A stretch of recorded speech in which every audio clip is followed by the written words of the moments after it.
This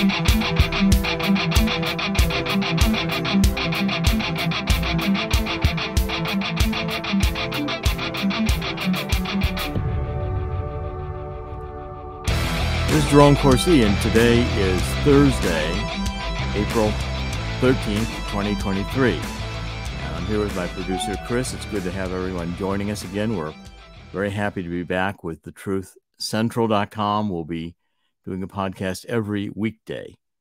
And we've got a lot to cover today. I want to get right into it. First story is a continuing story. There's more out today on this. The Biden administration with the Environmental Protection Agency going to mandate that by 2030, 2/3 of all new vehicles produced will be electric vehicles. Now, there's actually today in the Wall Street Journal, it really kind of surprised me. The editorial board has a editorial. And what they're saying is, just let me read a little bit of it. This is the Wall Street Journal reacting. It says the U.S. auto industry is nominally still privately owned, but it is slowly becoming a de facto state-directed utility. That's the meaning of the Environmental Protection Agency's proposed new vehicle emission standards Wednesday that will force feed the production of electrical vehicles, whether or not consumers want them. Now, that's very powerful language from the Wall Street Journal, very strictly saying that the government is taking over private industry by regulators who are not elected. And regulators who are not elected can say what we're going to do is have electric cars. How do they mandate it? They can't just wave a magic wand, but the EPA, which is empowered to regulate the environment, can say what we need to do is we need to have tighter emission standards. And so with the emission standards, they can basically create the emission standards so only electric vehicles meet those standards, or primarily electric vehicles are what meet the standards. So that the Wall Street Journal continues, says the EPA is using its authority under the Clean Air Act to regulate tailpipe pollutants. But make no mistake about this, isn't about clean air. It's about forcing automakers to produce more electric vehicles than consumers, and that consumers will have no choice but to buy, since there will be fewer gas-powered vehicles left. It's a government mandate to change an industry, which the auto industry is not prepared to do, and consumers don't want. So far, they haven't topped about 6 or 7% of all vehicles sold are electric vehicles. So essentially, this mandate is very aggressive, more aggressive than Biden's, more aggressive than Obama by far, but more aggressive than Biden's August 2021 executive order, which said that by 2030, 50% of all vehicle sales in the country would be electric vehicles. This is now 67%. And with the cost of electric vehicles, you're going to have to probably have an income of about $80,000 in order to get a loan to buy one of these things. And the problem is that's going to exclude a large percentage of the United States population from being able to buy a vehicle. Now, what the Wall Street Journal is pointing out is that automakers, including Ford, have recently announced massive layoffs given the rising electric vehicle costs. They're shifting investment to electric vehicle from internal combustion engines, meaning fewer gas-powered cars for sale at higher prices. But the auto industry is right now going through a very tough time. The economy is slowing down. Gas-powered cars are subsidizing electric vehicles, which aren't profitable to the car makers, even though they cost 10 to 40% more than alternatives. But the EPA says its rules are feasible because of the Inflation Reduction Act guidelines. The Inflation Reduction Act really was not about so much reducing inflation as it was forcing a green agenda on America. A recent Goldman Sachs report indicates electric vehicle consumer and battery production tax credits alone will cost taxpayers over $523 billion over 10 years. But even with the IRA, that's the Inflation Reduction Act, the IRA, subsidies, The Energy Information Administration last month forecast electric vehicles will make up only 15% of sales in 2030 and 19% by 2050. While electric vehicles are becoming more popular in the luxury class, they remain less competitive against gas-powered cars and light trucks serving the mass market. And there's a lot of reasons why this is so. I mean, the rapid chargers still take 20 to 30 minutes.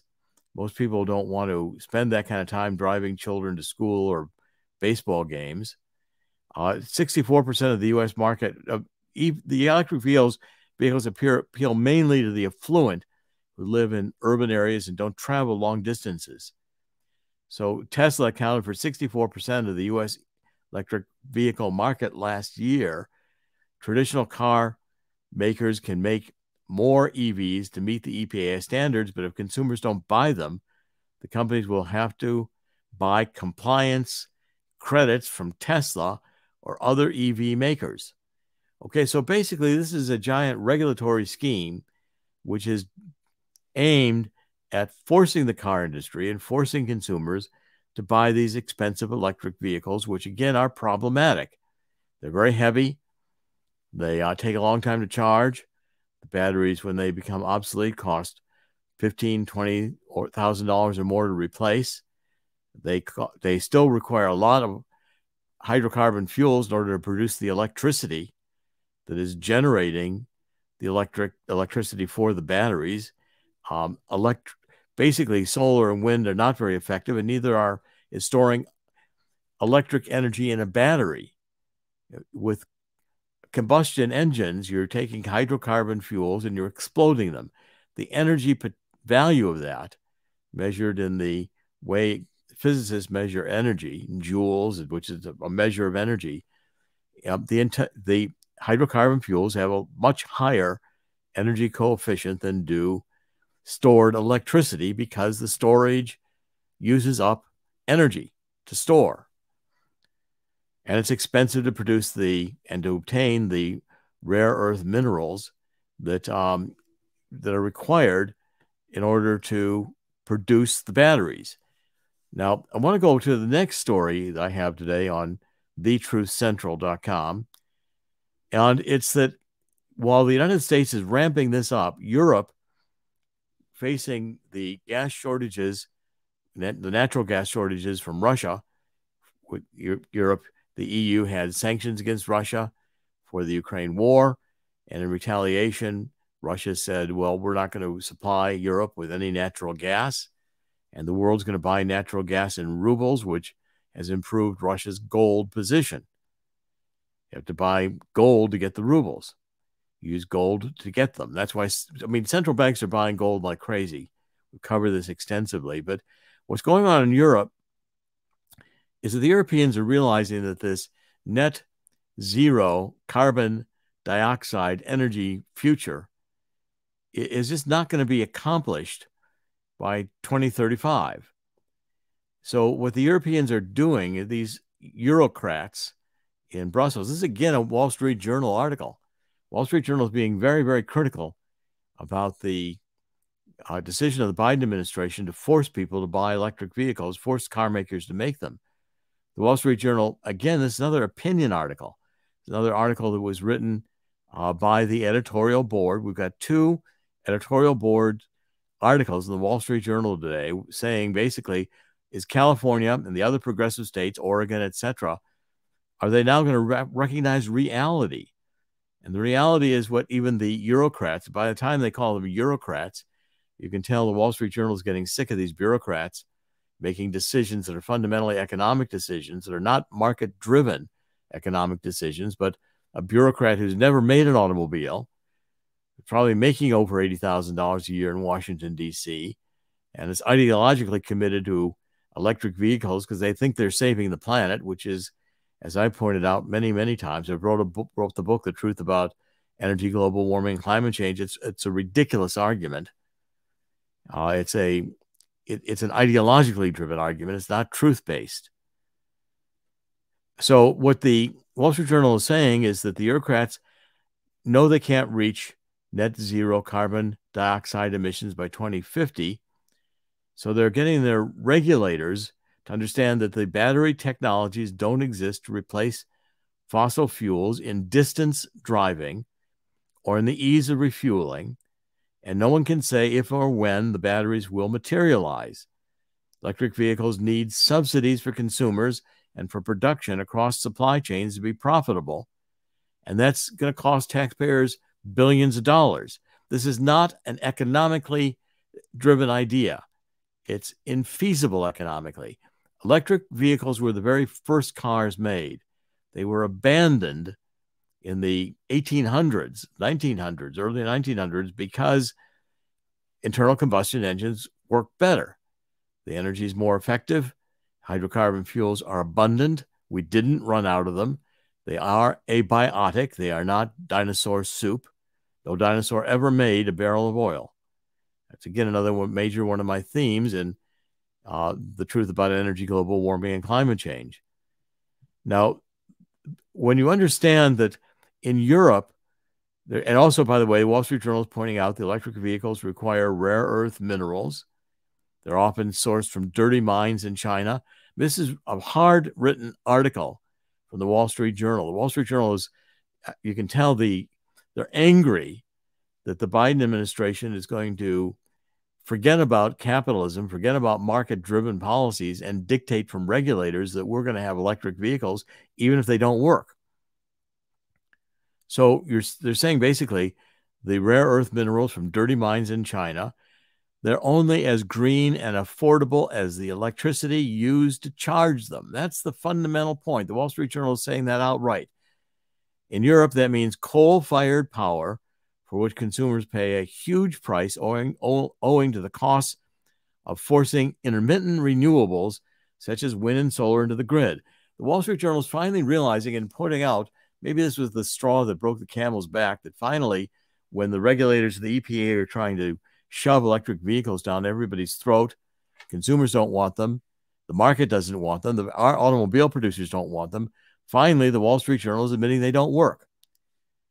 So I'm going to continue this article. I think it's very important. Consumers will be allowed to buy internal combustion autos as long as those cars can run on synthetic fuels. That's another feature what the regulators are doing, which means that they have to be fuels made from captured carbon or renewable energy. So the fuels have to be made from wind and solar. Brussels still hopes that these cars will run only on such e-fuels by that deadline, but the technological feasibility of that is just nowhere in sight. So I'm going to read another paragraph here. They say the usual suspects complain this is another earth-destroying crony gift from Berlin to its auto industry, all the subsidies they're going to have to provide. But the truth is, it's not an economically viable idea. And the whole global warming agenda, climate change agenda, as I point out, and this book is, if you'll just read this book, you'll understand the lies being told about how the climate works. Carbon dioxide is not the knob that turns the thermometer of the earth higher to get it hotter. We've had much higher levels of carbon dioxide in ice ages, and that's been proven through ice core samples, which have been taken in around the world, places that still have glaciers, and the glaciers are not diminishing. Al Gore was wrong. The oceans haven't risen. We're not facing the catastrophe climate that was predicted. Yes, we have hurricanes, we have tornadoes, we have floods, but those are part of the Earth's redistribution of heat, which hits the Earth at the equator, and the Earth's weather is designed to move that heat to the upper atmosphere and to the poles. Without greenhouse gases, we would not have a habitable planet. Greenhouse gases are an essential part of the way the Earth's weather works. What is not an essential part is this ideologically driven economy, which is being forced on us by a green agenda, which is fundamentally neo-Marxist and anti-capitalist. Chris, would you like to comment on this? I think it's a very important story. Well, I think you said it all, but the idea is the people that are making the salaries you're saying they're making, the bureaucrats who are in the triple digits and sometimes above that, or at least somewhere in those mid to high triple digits, are sitting here saying, well, we can afford those 80,000, 50,000 Teslas, no problem. We can have two or three of them in our garages. Why can't anybody else? And they'll feel good about themselves by saying, hey, we're saving the planet. Used to be some years ago, people would talk about biofuels. I actually have, I know a couple of people who are quite handy that created those or transferred their engines Ethanol and over all to the ethanol, and yeah, they go to restaurants and take the French fry grease and run their car on that. yeah, Uh, right. Well, that's not always the best solution either, but I get it if you want to save so much in well, gas. it There must be other ways to do ethanol is yeah, not effective either. It right. pollutes it. It's not working. It No, doesn't work. These things just don't work. And right, internal combustion engines work. Hydrocarbon fuels are abundant. right. They can be run cleanly. They run much more cleanly today than they were in the 1950s when I was a kid. This is oh, by the way, I'm getting emails. Thank you all. People saying I look younger, etc. Perfect. I do attribute a lot of that, by the way, to this one of our sponsors. And Chris, if you just feature, if you can, I'm talking about it. If you take a look at our sponsors, one of them is My Vital C. We'll be soon having a website, which is going to be getlongevitymeds.com and telemedicine with this company. They produce Carbon 60, which has a longevity. It's a great daily. They produce it, you take it daily. It's Carbon 60 is a molecule which was discovered about 40 years ago. It's like it has the structure of a soccer ball or a geodesic dome of Buckminster Fuller. It's a 60 carbon atoms arranged in a cage structure around a nucleus. It's a very powerful longevity. It's made me feel better. I've been taking it now for 4 or 5 years, and I think it's just terrific. They have a lot of products. They've got various serums. They've got hair products. I find the hair products to be terrific.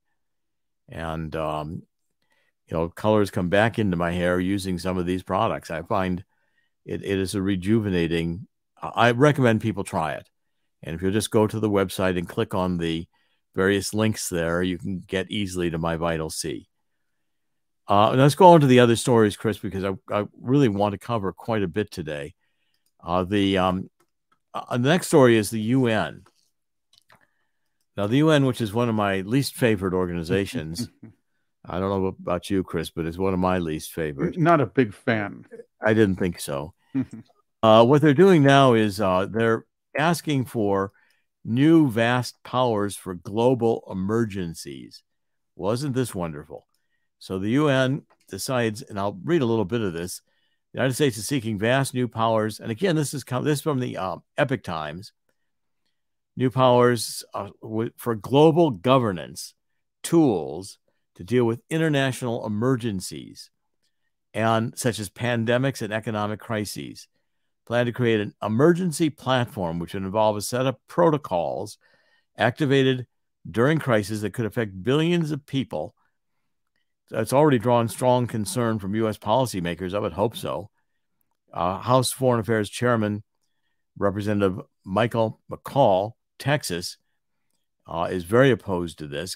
If you take a look at the UN policy brief, which is another one of these UN documents dated March 2023, it's linked in the Wall Street Journal article.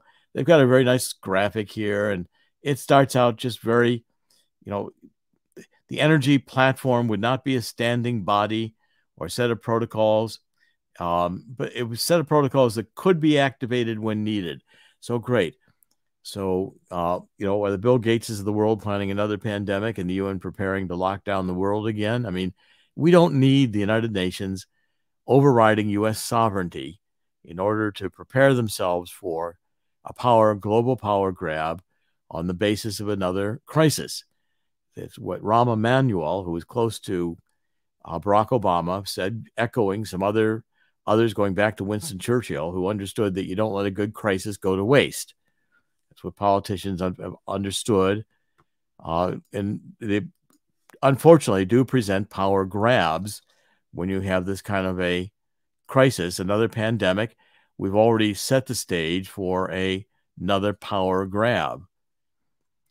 And I don't like to see the UN and the World Economic Forum and the Bill Gateses. It's always amazed me how this, even the first story we covered about the global warming, which started out as a Malthusian movement. If you go back, in my book, I highlight Harrison Brown, who was a physicist who worked on the Manhattan Project in World War II to develop the atom bomb. And after World War II, he started writing a series of books about there's just too many people. We're going to use up all the Earth's resources. Well, we haven't used up all the Earth's resources. The Earth is abundant. Our technology advances. We're able to get today oil at depths in the ocean that we could never have gotten it even in the 1940s. We have techniques which will do hydraulic drilling, we can produce shale oil into petroleum products. The United States became a leader in exports when we were predicted to have run out of oil. That's what the people were saying. We're going to be running out of oil. This was the theme that was predominant until very recently, really until Trump came into the White House. But essentially, these power grabs are anticipatory of crises that somehow or other this global elite anticipates. And the whole idea that the world would be better off without the people. I mean, so the EPA makes these regulations. Well, if people can't buy cars, if people can't drive cars, if people are locked down in cities, doesn't the EPA realize that they don't have an economy? Let's send all the manufacturing jobs to China. That was a big idea. It still is today, but it was in vogue through starting in the 90s. I was fighting it, with the Security and Prosperity Partnership in North America, which George Bush wanted to do, creating a trilateral union with Mexico and Canada. I fought that hard in about 2010, maybe even before then. But the point is, we are in a constant, I guess it was before the 2008, must have been about 2006, I was fighting that battle when George W. Bush was in the office of president. If we ship all the jobs to China, and we create all these new super highways and bring cargo ships in and have containers, and we all have cheap Chinese goods in the stores, if people don't have jobs, who's going to buy the goods? If we eliminate massive population on the earth, it's going to be less prosperous. The elite think they and their machines can make this place their paradise for an oligarchy. The oligarchy forgets it needs a middle class in order to thrive. And the oligarchies constantly, from the time of ancient history, wanting to enslave the people. And that now we've got tools and all the rest. And the UN, this is just another idea that would have been understood under the kings of England before the Magna Carta allowed some individual rights.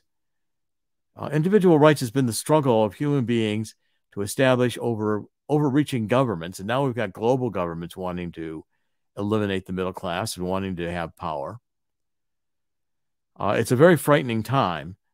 And I think we've got to understand that these grabs for power and regulators to determine our lives outside of market forces, these are doomed to failure. Or the next story, Russia, Ukraine. It's widely being reported that we're not going to have any real serious Russia-Ukraine peace talks. I don't see it in 2023. Russia's conscripting more troops, and now they're going to conscript them electronically. So it's going to be much harder for people to escape Russia if they are being drafted. Russia's going to have a huge army. Russia is now going to be also opposed to Finland coming into the NATO because it's again, Finland is Russia's access to the Atlantic through the Baltic Sea. Ukraine is Russia's Atlantic access through the Black Sea and the Mediterranean. Russia needs access to the Atlantic. And what I'm seeing and watching, and I tend to watch the Italian news quite a lot every day, and Italians are reporting they actually broadcast about an hour or a few minutes at least every day in Ukrainian. They show what's going on. The Russians are advancing in Ukraine and bringing in more troops, bringing in more weapons. It's a proxy war. We're supplying weapons, tanks, etc., trying to perpetuate this war. And Zelensky's just asking for more weapons. I think it's just the amount of billions of dollars we put into Ukraine, and we have not done accounting on it.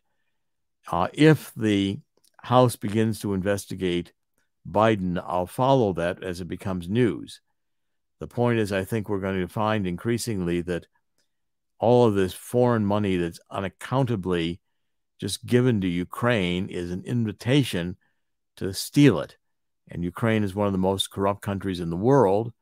And it's one of the countries where the world-class criminals know that they can launder money and steal money. Now, this last story I want to cover is on inflation. And the inflation index came out yesterday. Now, if you look very closely at it, of course, it was reported that inflation is going down. It was only 5.6%. Now, 5.6% is still way above what was the traditional Federal Reserve target of only 2%, and it was as high as 8.5%. And the federal government does manipulate these numbers when it wants to. Right now, what they're trying to convince the Fed to do, Wall Street is to say, look, you've done enough tightening. Don't cause a massive recession. Start easing on the interest rates in order to get the economy going again, because we're headed towards a massive commercial real estate and residential real estate, home buying, with higher interest rates. It's already dramatically slowing down. Now, if you look at the prices that, as they were reported more in detail, you still have food, especially away from home, is up 8.8%. That's not taken into account because the 5.6% inflation excludes food. So they don't want to include that because it would raise the inflation. Groceries are up 8.4%. Transportation, airlines are up 17%.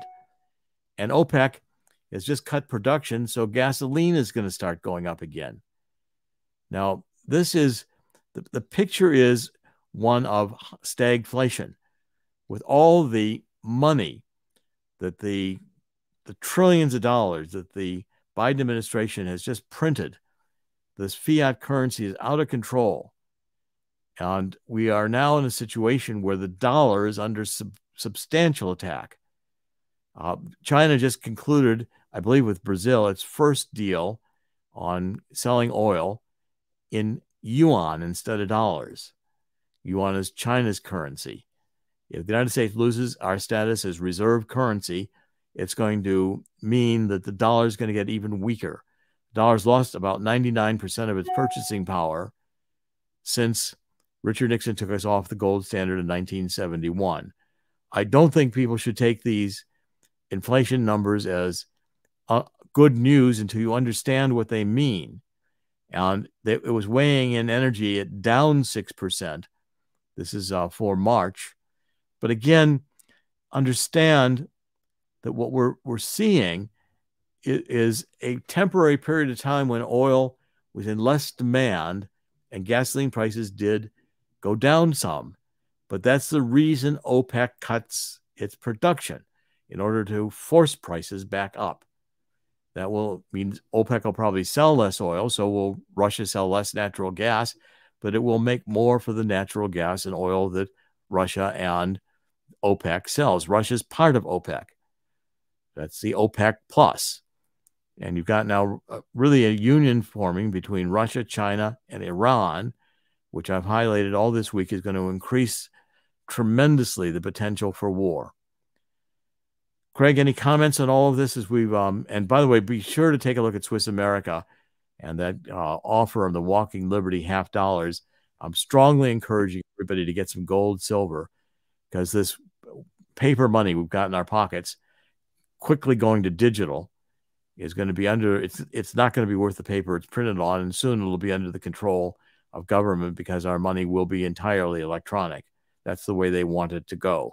Get some tangible value. You can't eat the gold, but for about the time of history, if you had some gold, you might be able to eat. when times get really difficult. It's tangible value. It's like owning a home. Even when the prices go down, you still can live in the home. You still own the land until they try to take that away. Chris? As long as they don't pull an FDR in 1933, I think we're all set. I'm just kidding. Oh, but they're gonna pull. What they're gonna pull is the eminent domain. We talked about it yesterday. Oh yeah. To say we're gonna take your house and put a windmill there because we need more solar energy. If they can tell the auto companies what to do in terms of you've got to produce electric vehicles because the emission standards require it, well, they can come to individual citizens and say, we take this whole block because we need to make this into a solar panel farm or a wind farm, and too bad about your private property. The public good demands it. I mean, governments overreach this way and don't care about market forces for an ideological agenda. We're all in trouble. It's a new form of moral equivalency. Yes, if you can build a mall through eminent domain, the idea the government's going to come to you and say the government could come to you as suggested by Jamie Dimon. I'll have to correct that and say we're going to take your homes. We're going to take this this 10, 15 block area and make a solar farm. You know why? Because back in the 50s, Eisenhower took property to create the interstate highway system. So we're doing the exact same thing for the public good. And they're going to use that excuse. The media is going to back them. And who's going to be able to fight this? Well, it's the problem with a lot of the Supreme Court decisions. In other words, they start out looking like it's a good decision and for the public good, etc. But yet it sets the basis for government overreach, which happens very quickly. So, you see a Supreme Court decision that, okay, for interstate highways, that was not what was contested. Hold on. As soon as I bring that, some video starts playing. Once the Supreme Court decided that you could take land to have a shopping mall under eminent domain. Yeah, it's open season now. It's open season. Right. I have a question for you about eminent domain. Yeah. The idea of eminent domain is the government has to give you fair market value. Where are they going to get the money for fair market value in some areas, but shot up so high right now? Again, it's a paper tiger at this point. Who determines fair market value, and what's fair market value in inflated currency? I mean, exactly. That's a good one. The point is, they'll give you fiat dollars, and the government says we'll just print money. But when it comes down to these tax credits, they're going to want taxes, so they're going to increase taxes, and they're going to continue printing money. They don't have any intention of running a balanced budget anymore. We haven't had one of those. I think the last one might have been even under Clinton or close to it under Clinton. When they say balanced budget, it's always about the deficit. It's never about the debt. If you'll notice, McCarthy and the Republicans in the House are fighting the debt, okay? Or at least the small amount of Republicans are. Well, I'm not even all that fond of the Republicans these days. Right. I'm just saying the small handful of Republicans that are trying to fight the debt are saying we want to fight the debt. I'm not talking about the Republicrats. We are also seeing Joe Biden, every time he talks about the budget, he never mentions the debt. He always says the deficit, because you can easily close a deficit by overspending or overtaxing your citizenry and making it look like you're balancing the budget instead and that's those are the shiny keys away from the debt, which escalated exponentially during the Obama administration. That's another thing. Well, the deficit is the annual amount the government is shortfalled. Well, it's spending versus spending versus taxes this year, in this fiscal year. You can raise taxes and say we're fixing the deficit. Okay, but the debt is the outstanding accumulated deficits that have gone over years. And under the Obama administration, the national debt doubled. And it continues to double. It will continue to double. It's now we have more national debt than we have gross domestic product. And that's when a country is in problem, because it's hard to do the debt service. And to do the debt service, we've been printing treasury bills to pay off the interest, and the Federal Reserve has been buying the treasury bills. It's just another Ponzi scheme. The government, the United States, is running on a Ponzi scheme. It's very important that people understand that. We are not solvent. We do not have a solid dollar. and the world is recognizing it. It's why the dollar is in trouble, and it means in the future Americans are going to suffer. We're going to not be the world's reserve currency, and you're going to find that things are going to cost a lot more, and your standard of living is going to be a lot less. Chris, one final comment quickly, because we're running a little over time. All I can say is Bernie Madoff would be proud. Well, Bernie Madoff, yeah, but Bernie Madoff set the standard for this kind of deal. But it's another Ponzi scheme the U.S. government is running on. Bernie Madoff went to jail and died there. The entire U.S. government is going to, though, not go to jail. It's just going to continue making laws and making fiat decisions with fiat currency. I always say, in the end, God always wins. God will win here too. I think we'll be in for some very difficult economic times. We'll continue to report on it. This is Dr. Jerome Corsi. This is the new website, thetruthcentral.com. Take a look at the website, upper right-hand corner. We're on a lot of social media platforms. We're broadcasting both audio and video versions of the daily podcast. You can find them on a lot of different channels. And we are happy to have you join us. Thank you for supporting us and coming back. I'm going to be active again. I'm writing new books. I'll be writing new articles. And we look forward to having you join us. In the end, God always wins. Jerome Corsi. Today is Thursday, April 13th, 2023. We'll be back tomorrow and Friday for our last broadcast this week. Thank you. God bless.